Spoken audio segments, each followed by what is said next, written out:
Bayangwa nga gali yangini ngalinga wa jagun. Nga bugala wanga ngali wanga. Gala bangalinga wa jagun. Gala wabugu gali yurli wana drang mamani jajam. Wana julanga ngai, wana julanga mani jajam. I wish to acknowledge we are presenting to you today from the beautiful Bundjalung land of the Greater Bundjalung Nation. Here the sun shines first on our country each day. I pay my respects to elders, ancestors and the caretakers of this land. I'm very thankful to them for sharing ancestral knowledge. It is a privilege to be able to work and learn alongside them. I would also like to acknowledge that wherever you are in attendance at this summit today, you are on Aboriginal land. I would like to acknowledge the partnerships and friendships which have been formed through a shared passion to connect to country and land, including Arnie Simone Barker, Uncle Craig Gillespie, the Rangers from Minyamai Land Holding Incorporated, and my beautiful titter and colleague Kirby Barker. I would like to acknowledge the beautiful children who participated in this program and their families who had confidence in us to do so. Our colleague and fellow educator Shane Farlow and Evans River K-12 School for allowing us to use this space. Thank you. My name is Cath Gillespie. I'm an early childhood teacher and the educational leader at Evans Head Preschool. I've been an educator for over 20 years and have been at Evans Head for over 13 years, and I'm very blessed to call this beautiful place my home. My name is Kirby Barker. I'm an early childhood educator and cultural advisor at Evans Head and Woodburn Preschools. I'm a proud Bundjalung woman and language holder. I consult with community and share stories and language with the children and educators. Today we want to share with you how learning through nature fits into STEM and how we have redefined the use of bush foods in our program and also how that fits into the framework of STEM learning. We hope you enjoy. Hey everyone, I'm Cath. And I'm Kirby. We thought because we're going to be talking for about 45 minutes about this special land, our Bukul Jagoon classroom, that we should show you it. So we thought we'd bring you on an adventure with us this morning. Okay, we got our boots and our hats on. Let's take you for a walk up into the bush.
Welcome to our Bukul Jagoon.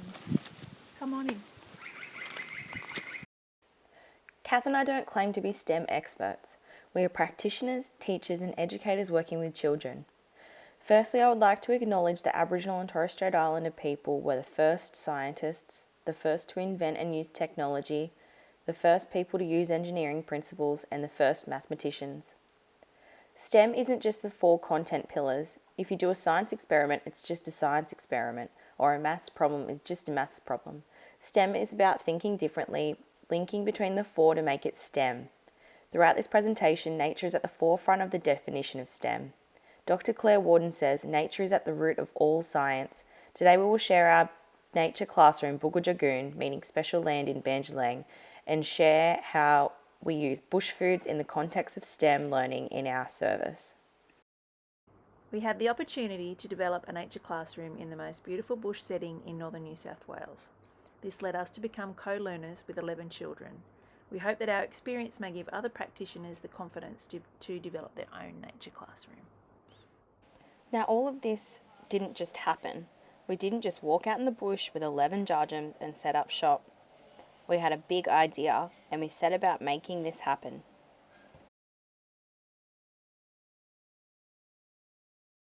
We first heard of a beach kindy operating not too far from us. Our amazing director Allyson and I visited this setting one day to gather some information. We were extremely fortunate that on the same day we were there, so too was Elder Uncle Frank Krasiner from Fingal Public School. As we sat in the sand dunes, he shared so much of his knowledge. We were inspired to begin our own journey into developing a nature classroom. We completed as much professional development around this as we could afford. The professional developments were Journeys into Nature with Claire Warden, Journeys into Nature, Fascinations with Fire, facilitated by Natasha Livok, Foraging Workshop at Federal Community Preschool, Young Children Are Engineers exploring science, technology, engineering and maths through KU Children's Services. Our program aligns with the Aboriginal Early Childhood Principles as developed by Staines and Scarlett 2017.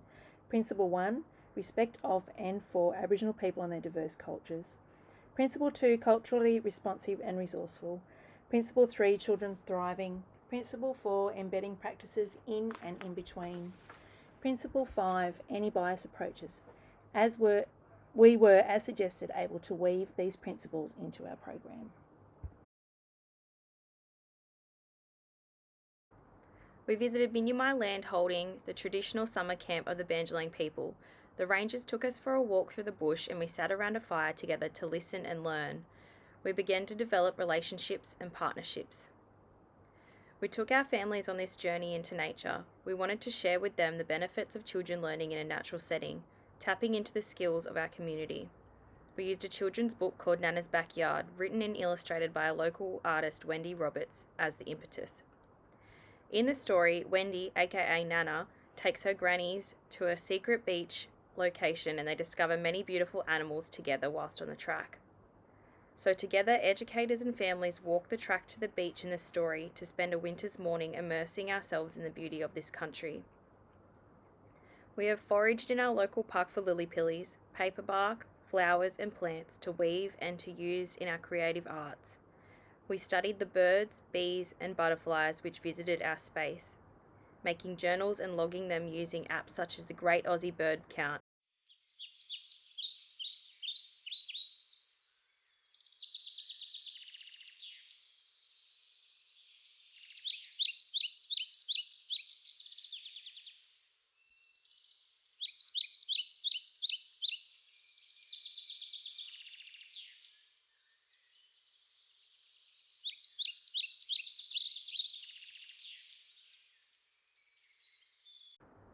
We made a fire, cooking eggs in paper bark like the rangers and Auntie Simone showed us.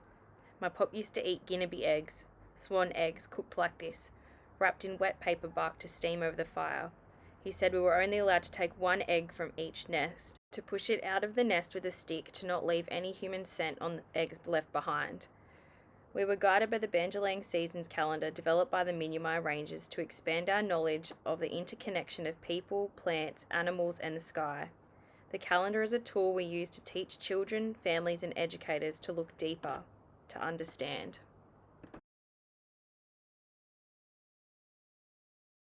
There was so much learning through nature inside the fence, we wanted to see what happened beyond the fence.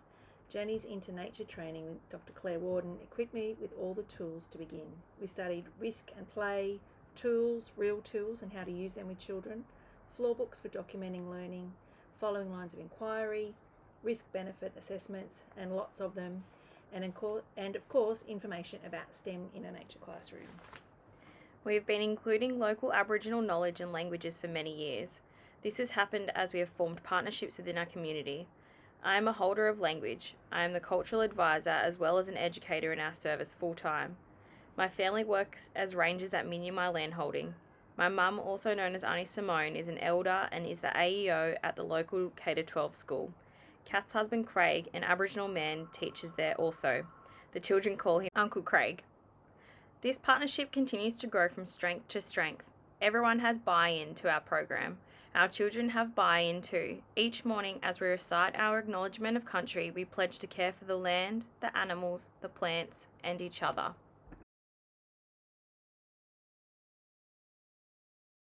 All of these rituals and learning sits within our own service philosophy. Together we make the world a better place. We wish for children to develop an ecological identity, as they will in the future be the caretakers of this planet. They will need to be creative and innovative thinkers to solve problems. We wish for them to love nature, not to other it, but to be part of nature. We wish this for future generations to come, to be custodians of the land and to advocate for it. Anne Pellow speaks of this in her work, Pedagogy for Ecology. She says, quote, "This is what I want for children, a sensual, emotional and conscious connection to place, the sure, sweet knowledge of earth, air, sky. As a teacher, I want to foster in children an ecological identity, one that shapes them as surely as their cultural and social identities. I believe that this ecological identity, born in a particular place, opens children to a broader connection with the earth. Love for a specific place makes possible love for other places.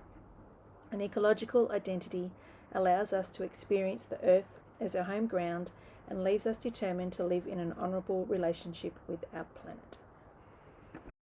Driving all of this is our own personal philosophy and our own desire to learn more. Reading Bruce Pascoe's Dark Emu was a game changer.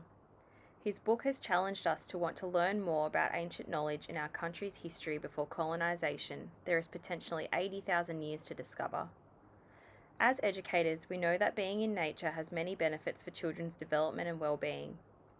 Immersing and connecting with nature sits in the in-between: culture, interconnectedness, community, connecting to country, sharing knowledge, slowing time, learning alongside each other, and context. One doesn't happen without the other.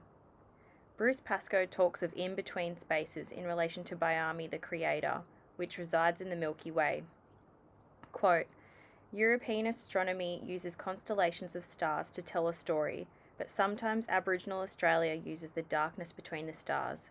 Dark Emu is a shape in the dark areas between the stars and the Milky Way.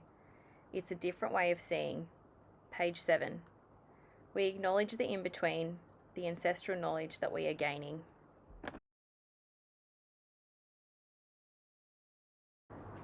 It was when we went on country that the penny dropped. All of this space was STEM. Dr. Claire Warden says, quote, "Nature is at the root of all science. On our Bugul Jagoon, this is apparent.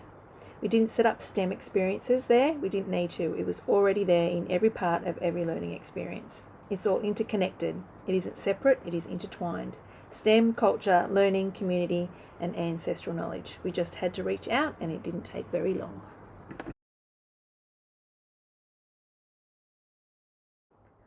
We soon learnt that the whole process was part of learning, that science, technology, engineering, and mathematics were observable throughout the whole process. A safety checklist was completed every morning. Children would use the principles of STEM to check the weather using an app, practice snake drills, check our supplies and equipment, set up the trolley, and of course, with our support. Each child would be offered an opportunity to pull the trolley. It was a highly coveted role.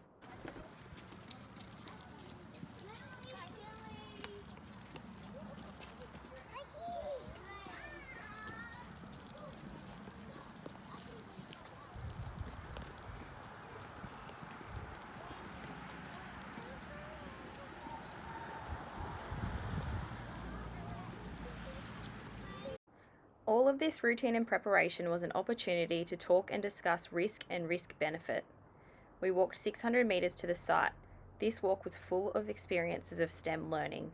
The children used tongs to pick up and collect rubbish along the way, enacting the ecological identity we wished to foster, caring for the land and making the world a better place. The first wow moment occurred because of the trolley. Tristan was fascinated with the trolley wheels, watching intently as he was dragging it to the Bugul Jagoon. He said, "Cath, it's really hard to pull up the hill." He was using his whole body to drag the trolley up the footpath. To his amazement, going down the hill was different. He said to me, "It picks up speed when it goes down the hill." He had moved from schema play of transporting to deep inquiry. He was exploring physics, the science of wheels and movement and force. From then on, we noticed he was intrinsically motivated to investigate everything with wheels. A handheld drill with a disc that turned was of deep interest. When he was back in the preschool environment, anything with wheels was his place to learn. Wheelbarrow, pulleys, to lift buckets to the top of a cubby, the lunch trolley, anything. He was transferring learning from one context to the other. I questioned him one day, "Tristan, why do you love wheels so much?" His reply, "Because they make things move."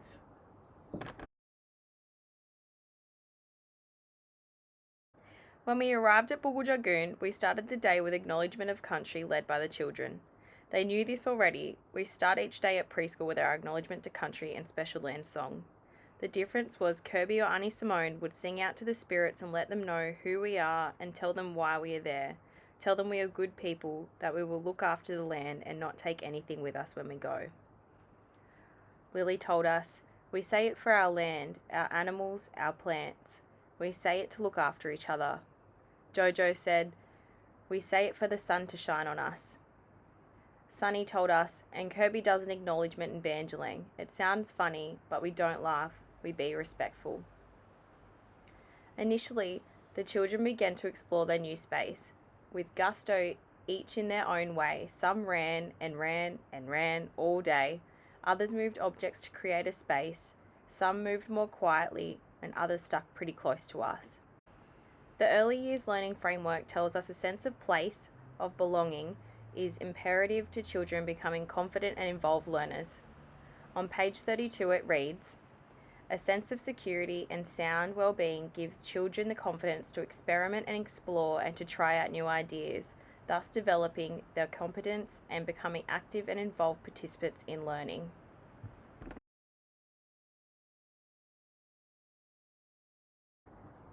On the first day, Jojo was staring at the dirt intently for quite some time. When we inquired to what she was looking at, she pulled a handful of seeds of a grassy plant.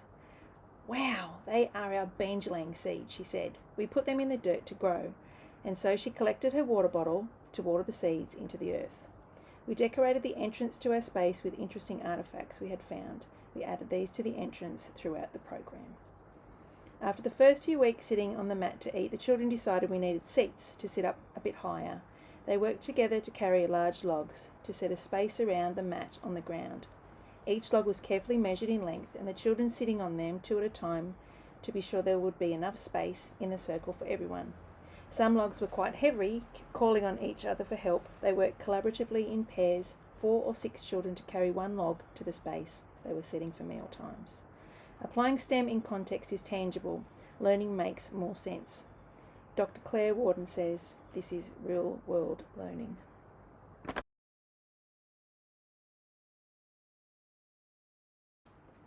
Our pedagogy was to follow the children's lines of inquiry with intent.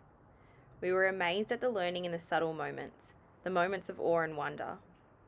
Being open to the children having control, complete control of their learning, we freed ourselves from being in our role as a teacher to become co-learners with the children.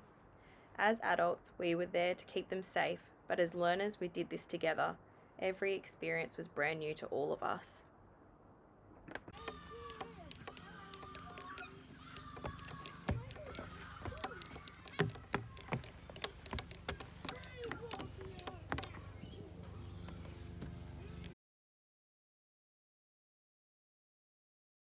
Creating shelters or gunyas was of utmost importance and great interest to Sunny and Kai especially. Each week they would revisit their gunyas, adding, taking away or creating new ways of keeping their structure sound. The EYLF, page 35, says this is an example of applying a wide variety of thinking strategies to engage with and solve problems. Their work at times was difficult. Children would join them and they would often become frustrated as their structure would fall apart, or not look like they had envisaged and leave. However, they would persevere and try to find ways of fixing problems. TP-like structures needed to be tied together, but we didn't have anything to tie them with. We had to use grasses to make twine, and this was a challenge in itself. Rope or similar has been used for a millennial to hold objects together, but we had to learn how to make it. The children investigated lots of different shelters, working together, problem solving, collaborating and sharing achievements. When Kai left us to travel around Australia in a caravan, his mum reported back that wherever they went he would try to build a gunya like he had learnt to at Bulguljagoon.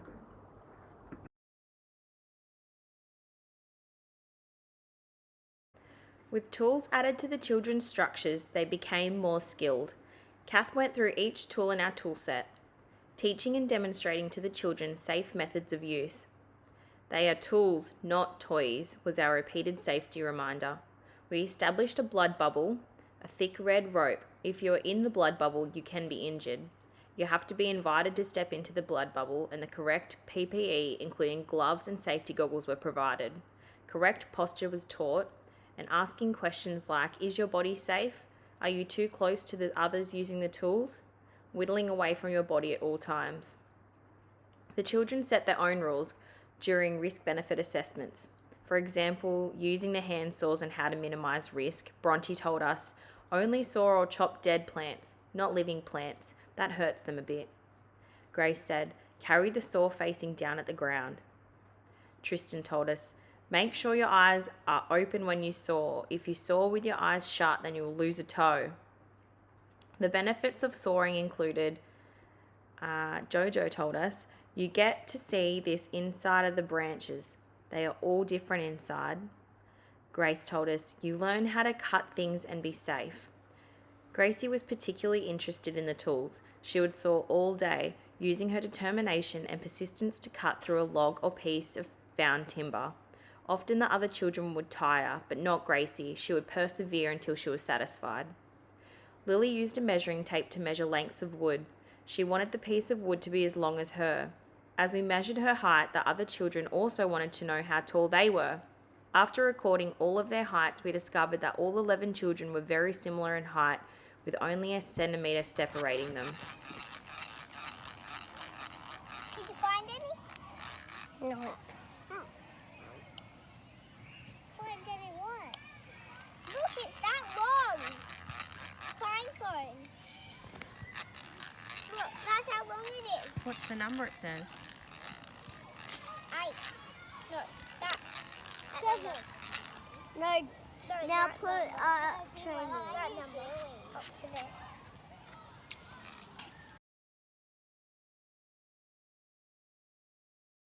Jet and Clover stumbled across a compass in the pack. They knew what it was, and Jet understood there were points, and he knew their names. We knew that the compass always points north. We realised our compass wasn't working, so we used the technology on hand, and we were able to access a compass on our phones, plotting and mapping where our friends were playing in the Boogle Dragoon. This evolved into a line of inquiry around mapping. We would chant our walk to each session. Through the yarning circle, up the timber bridge, over the red rocks, over the black rocks, past the Dirrawong, over the white path, through the gate with the baby spiders, past the insects, past the mushrooms, up the gravelly path to our Boogle Dragoon. Back inside our gate at preschool the following day, Clovis began to physically map her place, and other friends joined in.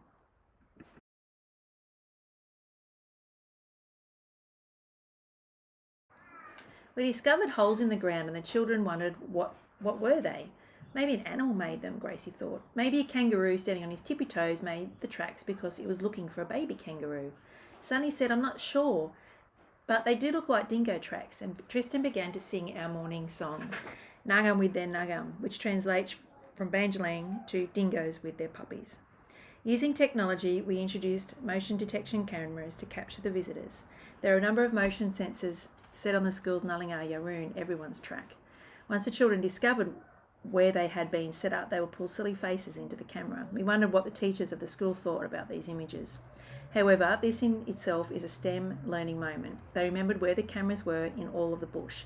They were able to remember specific places and keystones on the track, using the landscape as a hook. We brought the camera back to preschool to view the images on our huge interactive whiteboard for everyone to see. The children who attended Boogle Dragoon were sharing their learning and discoveries with their friends. They were indeed experts. Tristan and Kai were curious about what was inside a banksia nut. They are very hard. Tristan said, I had a rock and I was cracking the banksia seed. The rock can't smash them. They tried stepping on them, then jumping on them to no avail. Finally, they tried to open them by smashing them against the fence, using technology. Lots of different types of fungus and mushrooms were discovered in the damp, rotting foliage or on logs. Bronte's interest was sparked and a fairy garden was created. She told us, don't ever step on these. The fairies might get squashed and die or just be sad. You know, the mushrooms only grow because the fairies make them grow. You can spot them because they look like chips in the bush. The fairy garden was a significant feature in our place of Bukuljagoon. Stories were told and drawn in the dirt like they have been for 60,000 plus years. Fairy wands were made using found feathers or leaves, using lamandra leaves we foraged to lash them together. Found objects, coastal banksia seeds that looked like faces, bark and sticks made tiny homes for the Yilians, the fairies that lived there. We never removed these or any other natural objects from the site because they could be sacred objects that come from sacred places such as a midden or tool workshop where Aboriginal people lived or camped a long time ago. A community of kindness, helpful and togetherness emerged when it was Kai's first week back after his long trip and Tristan held Kai's bag the whole way to school. The long walk was hurting his legs, Tristan told us. Moments such as these occurred constantly. The children began to rely on each other and trust that they had each other's back.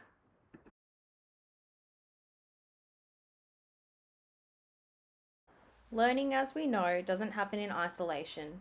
Through the partnerships we had formed, we were able to gain so much knowledge from our Aboriginal elders and custodians. Auntie Simone showed the children around the painted poles at the yarning circle, sharing the creation story of the three brothers. The three brothers and their grandmother, Gummy, were travelling up the east coast by canoe and stopped at Chinaman's Beach to look for food and water. Their Gummy wandered off into the bush, and after some days of not returning, the grandsons couldn't find her, so they decided to continue their journey north towards Ballina. When the Gummy returned to Chinaman's Beach, she found that her grandsons had left her. Walking to the top of the headland, Gummy could see her grandsons on a canoe in the distance. She struck her stick on the ground, causing a big wave, washing the three brothers onto shore near Boundary Creek. Acknowledging the message from their Gummy, the brothers returned to Chinaman's Beach to find her waiting with fresh food and water. The brothers eventually went their separate ways, Biren travelling south, Yabri west, and Mamoon stayed in Evans Head. The weather makes a big difference to the aesthetics of the landscape. Being out in the bush in the rain is the most beautiful experience. The whole landscape softens, the colour change, there seems to be a feeling of peace and calm. The huge squiggly gums look beautiful. Uncle Craig was visiting the space at this time. We were closely looking at the gums when we noticed sticky red sap coming out of the trees. Jet said, "The tree's bleeding." Uncle Craig was able to tell the children that the sap is possum medicine. This certainly piqued the children's interest. If a possum is feeling sick, the sap makes them better. We came across a guyan, a fruit bat, lying on the Nullingar Yaroon. The children are so concerned for the animal. Kirby was able to call her sister, who is a ranger and wildlife carer. The children had many theories and hypotheses about what could have been wrong with the bat. It turns out the bat had cerebral palsy and fell from the tree. It was euthanized. We told the children this. Again, they were saddened. However, this is part of life and they understood.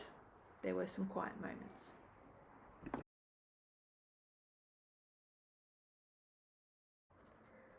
Didiri means deep listening from the Aboriginal people of the Daly River region. Practicing Didiri, you go into nature and listen deeply to the land and to oneself, patiently and with quiet, still awareness. Elder Miriam Rose says of Didiri, "We call on the deep and the deep calls on us, so we connect and feel that we belong still. The nature plays a part in you becoming a whole person." As each session evolved, we noticed the children became wonderful observers. They had learnt to listen, to at times be very still and be patient. There were many times that time didn't matter. They were fully immersed, as for rare leavers would attest, highly involved in play. We listened to our bodies. When we were hungry, we ate, and when we needed rest, we did. Reflecting on a photo in our journal, Lily said, "That was me. I was listening to the birds and the insects and the wind through the trees. I remember that. That made me feel so happy." Auntie Simone reminded us to look up. When we did, there were owls in the tree, very silent and still, and a black cockatoo nest. Tree, Yeah, how does he come but I seen him straight away because I know what they look like. I saw him straight away. There's usually another 2 or 3 I'm hanging so around. close, you can't see me. And if you listen, if he goes to sing out, he'll go woof, woof, woof, woof. So you look around and see if we can see any more. You look around up in the trees, you might see another one, because usually there's two of them. His little partner might be somewhere. He might know that you're looking and he's staying very... His eyes moving. He's listening to you. I think you better leave that there because there's lots of kids be in there that might be puzzled by the stick. The children watched as Auntie Simone walked with a stick to keep the snakes away. Every single child had picked up a stick to walk with as we ventured to Ngalinga Yaroon for one of our walks. When we listened deeply, we were visited by animals and insects that led to further learning.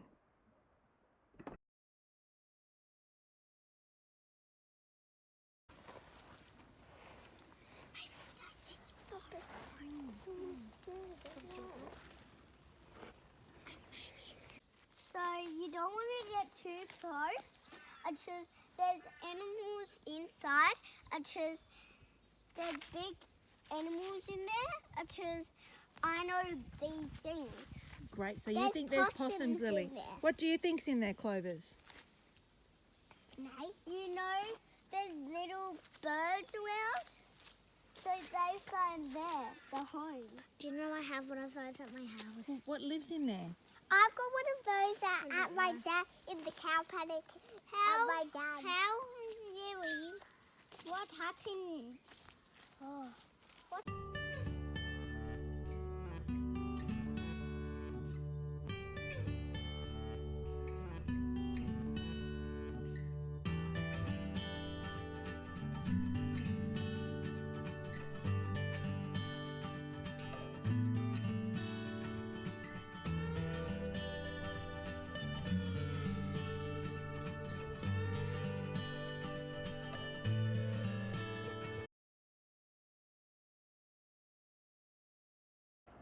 Sunny and Tristan noticed the textures and patterns of plants, spiky seed pods from the Xantheria, and wondered what they would be like on a new seed pod. Hairy caterpillars, warringal, they would come out in winter time. What type of moth or butterfly would they grow into? Charcoal was discovered on the ground. Where did it come from? Who left it there? It was quickly used as a tool to make marks in our journals. A final flush of midgeon berries caught Clovis's attention. Foraging as many as we could find, our eyes became attuned to them. Once you find one, you see them everywhere, Clovis said. Midgeon berries are small, white and round, and with a little bit of black on them. They smell good and taste minty, she said. We thought they tasted like perfume and were fizzy. We wondered when they would fruit again. We wrote down the date so we could check how long it would take to reflower and turn to berry. Clovis was very taken with the berries. She saw them all over town. Trying to dive into a garden bed on a walk back to preschool one day, we had to remind her that she couldn't take everyone's berries. Only a few weeks ago I saw Clovis at our farmer's market and she told me that midgeon berries are in flower and they'll be ready to eat soon, she had remembered. This learning was important to her and it had made an impression. Clovis told us one day that tree, pointing to a tuckaroo, is the same as the climbing tree at preschool. She was indeed correct. How did you know that, we asked? Because the leaves are the same, she said. Clovis was becoming quite the botanist. Luckily we found a lily-pilly tree in full fruit on one of our walks to and from. We were able to forage, pick some ripe fruit which would help appease Clovis's need for the midgeon berries. We were able to reach the berries right up high with the use of technology, the pickup sticks. The first week they were sour, tart and dry, and the following weeks they sweetened. Bronte said, quote, "They are icy and yummy. We are mindful of our footprint, not taking all of the fruit, not taking fruit that isn't ripe and leaving some for others."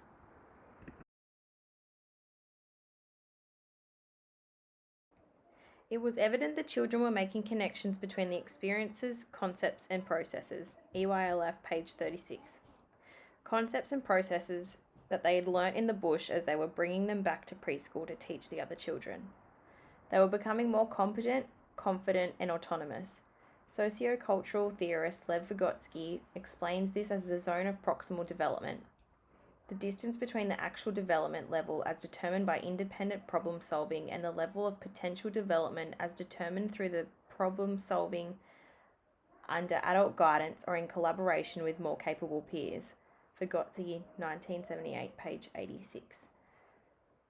Put simply, Jojo and Gracie were becoming the teachers and they had a greater knowledge and skill set than the children who didn't attend Bukuljagoon.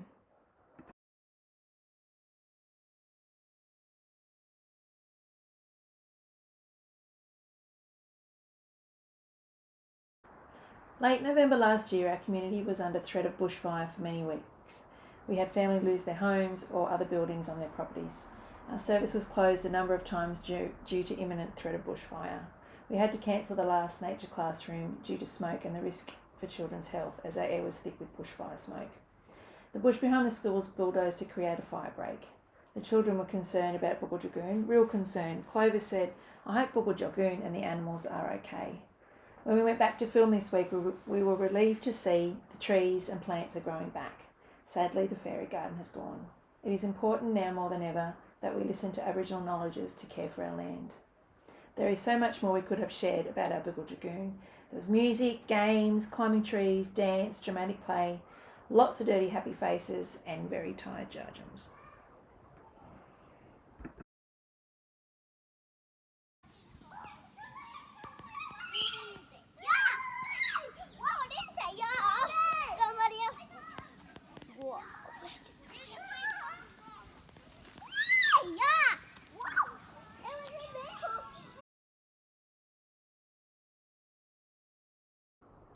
We are redefining the way bush tucker is generally perceived in the wider community, embedding the use of plants in our program.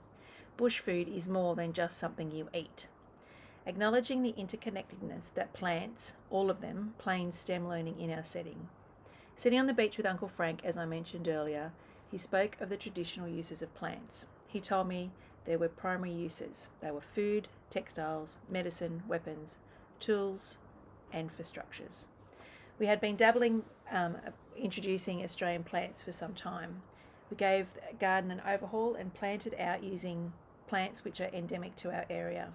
Our commitment to sustainability is that we are mindful of embedding sustainable practice, and this relates to our landscape as well. A garden full of plants that have always grown in this space means our footprint on the earth is lessened. We know by planting Indigenous plants, we provide habitat, shelter and food for our wildlife, help preserve the local species, save water and money, enhance wildlife corridors and provide links between fragmented and otherwise isolated areas, contribute to the distinct local character of an area, adding to our sense of belonging to Beendalang country. Taking pride of place in our garden is a tuckaroo tree. It was planted as a climbing tree. As it has grown over the years, we've watched it spread out its limbs to hold the children. Our climbing tree has provided endless opportunities for play-based learning, possibilities to develop fine and gross motor skills, core strength and social skills as children push themselves to go higher, further along the branches. We have measured the risk and the benefits of the climbing tree, and educators endlessly reflect and document children's learning whilst in the tree. Some children are amazing climbers. They scurry straight to the top with little effort. It would be about 5 metres high now. Others are more cautious. The cautious children sit and watch how the other children climb. The more capable children show them and encourage them. Another example of socio-cultural learning. They all learn to weigh up risk, make decisions themselves of their capabilities. This will leave them in good stead for lifelong learning about which risks are worth taking.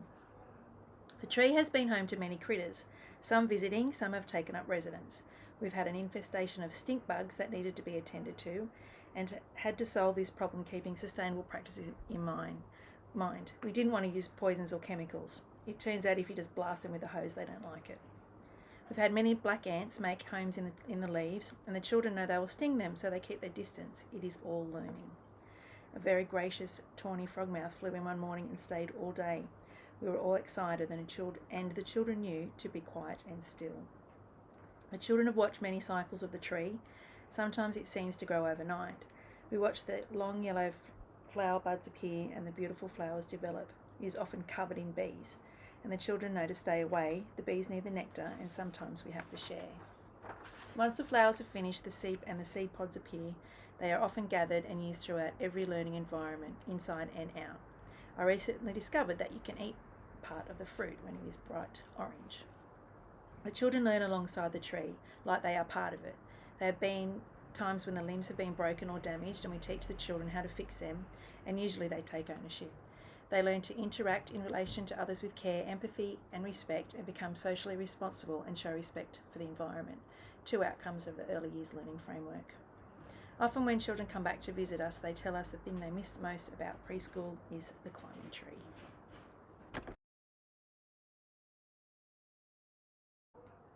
We were also very privileged to have a beautiful mural created by a group of Aboriginal students from Evans River School during their yarn times with Auntie Simone.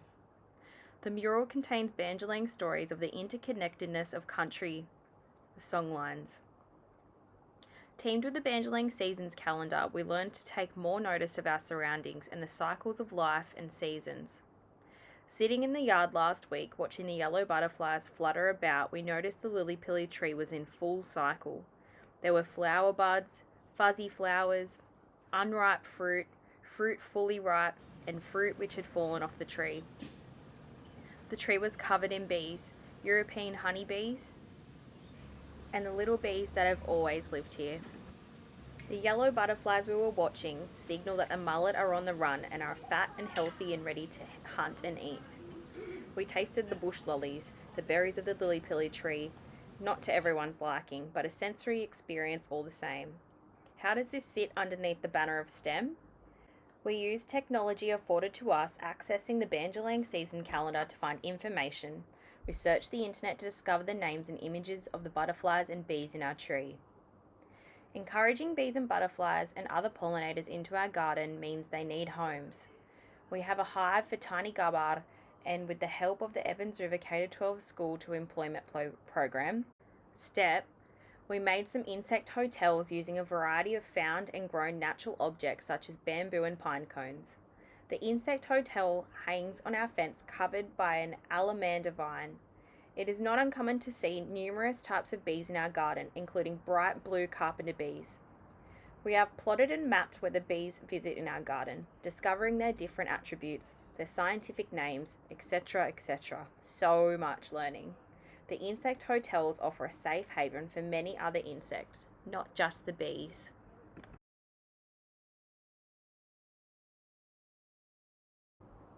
One of our favourite learnings occurred when one of our families brought in to preschool a massive bucket of macadamia nuts in their shells. There are lots of maca farms in our community and surrounding areas, and many of the children have tasted them. They had no idea how hard they had to work to open the nut shells. This learning experience went on for weeks. The children were trying a variety of tools to crack them open to expose the creamy macadamia nuts. Though they loved to eat them, the interest was itself in the tools. The children were continually revisiting their learning, honing their skills, sharing ideas and problem solving to crack the nuts open. They had to use all their strength and dexterity to open the shells. It was really hard but rewarding work. Educators sourced a variety of macadamia shell cracking tools. We had intent the children develop their own hypotheses and methods to succeed. As mentioned earlier, the macas didn't go to waste. If we use food in our program, it is to eat. So together we look for recipes using technology of the internet and iPads. When we found a recipe the children agreed upon, mandarin and macadamia fried rice, together we measured and weighed ingredients, rewrote our recipes using symbols and foundation mathematical concepts. These are curriculum outcomes of the EYLF. Example, outcome 5, children are effective communicators. This is evident when children demonstrate an increasing understanding of measurement and number using vocabulary to describe size, length, volume, capacity, and names of numbers. Educators intentionally taught numeracy, and when we break the whole process down, it is an intentionally developed STEM lesson using bush foods.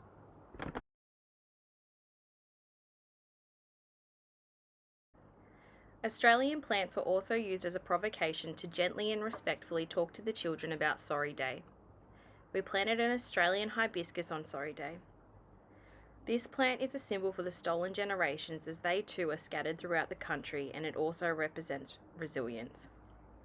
Before planting, we ensured the space was appropriate for the plant, what soil it needed, and where to position it where the sun was. We told the children that it needed extra care, and it was our role together to remember to care for the shrub. Sadly, our sorry tree didn't survive this summer, but we will replant another one together. We wondered what we did wrong. Was the soil sick? Was there enough food in the soil? Why didn't it rain? Did the smoke from the bushfires kill it? These were important questions to consider. The children who helped plant the tree and care for it were saddened when it died.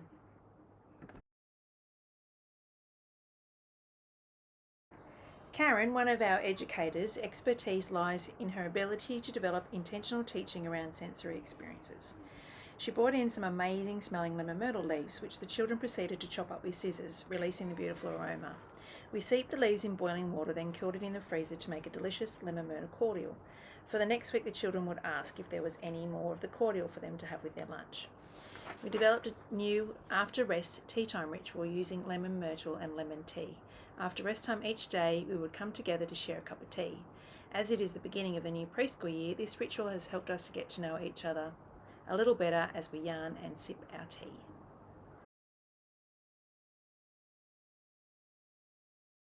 Intrinsically motivated to care for land, to respect and use Aboriginal ways of knowing and being, to rejuvenate and replenish the planet. This is what STEM learning looks like in our context. To encourage children to have a strong sense of identity, to have a real, tangible connection to place, to have a sense of belonging and be prepared to advocate for that place. Thank you for listening today and allowing us to share our story. We have really enjoyed reflecting. It's very different when it's a memory compared to when you were in the moment. From Cath and Kirby.